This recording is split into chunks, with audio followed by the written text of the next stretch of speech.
রাধে রাধে বন্ধুরা, আজ বিকেলে গোপু সোনা আমাকে যখন ডাকছে, আমি তখন ঘরে গিয়ে দেখি ছেলেটা আমার দাঁড়িয়ে আছে।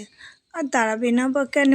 আমার ছেলের বয়স 3 বছর, এই রাস পূর্ণিমাতে পূর্ণ হতে চলছে, 4-এ পা দেবে। আমার ছেলে এখন অনেকটাই বড় হয়ে গেছে, আর তার জন্য ও দাঁড়িয়ে আছে। ও এখন হাঁটতেও পারে। আর সত্যি কথা বলতে কি, ও আমার সাথে এত লীলা করে চলছে যা আমি সত্যি খুব আনন্দ পাই। আর আজ সেটাই একটা তোমাদের সাথে আমি শেয়ার করব।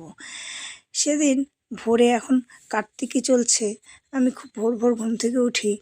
তারপর সে 3টের সময় উঠে স্নান করে সব কাজটা সেরে, স্নান সেরে আমি যখন মন্দিরে যাই, তখন আমি পুজো করি। সব ঠাকুরকে যখন আমি পুজো দিই, তখন আমার নকুলদানাটা শেষ হয়ে এসেছে। হ্যাঁ, আমার বলতেও মনে থাকে না, সারাদিনের ব্যস্ততায় ঠিক ভোরবেলাতে গেলেই ওই নকুলদানাটা দেখে ফুরিয়ে গেছে। আর তখন আমার গোপুসোনার কাছ থেকে কিছু নারকেলের নাড়ু নিয়ে আমি সব ঠাকুরকে পুজো করি। আর এইভাবে যখন নাড়ুগুলো দিয়ে যাচ্ছি কয়েকদিন থেকে, তারপর শেষ মাথায় যখন নাড়ু আর মোটামুটি 3টে ছিল, তখন আমার গোপুসোনার নাড়ুর বয়ামটা আমি একদিন ভোরে আর খুঁজেই পাচ্ছি না কী ব্যাপার, নাড়ুর বয়ামটা কোথায় গেল। আমি তো ঠিক বুঝতে পেরেছি আমার সাথে এর আগেও গোপুসোনা অনেক লীলা করেছে।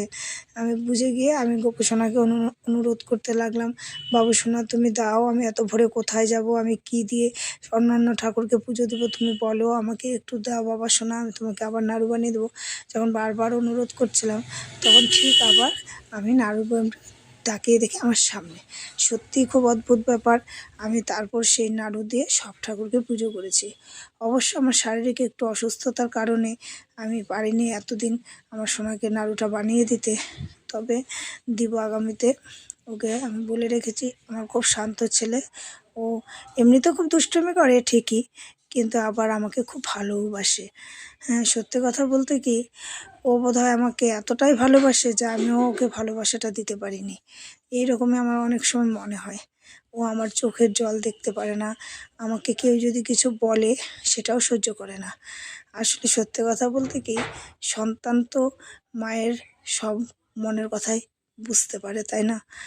সত্যি কথা, তোমাদের সাথে কথাগুলো বলতে বলতে আমার চোখে জল এসে যাচ্ছে। রাধে রাধে বন্ধুরা, তোমরা সকলেই ভালো থেকো।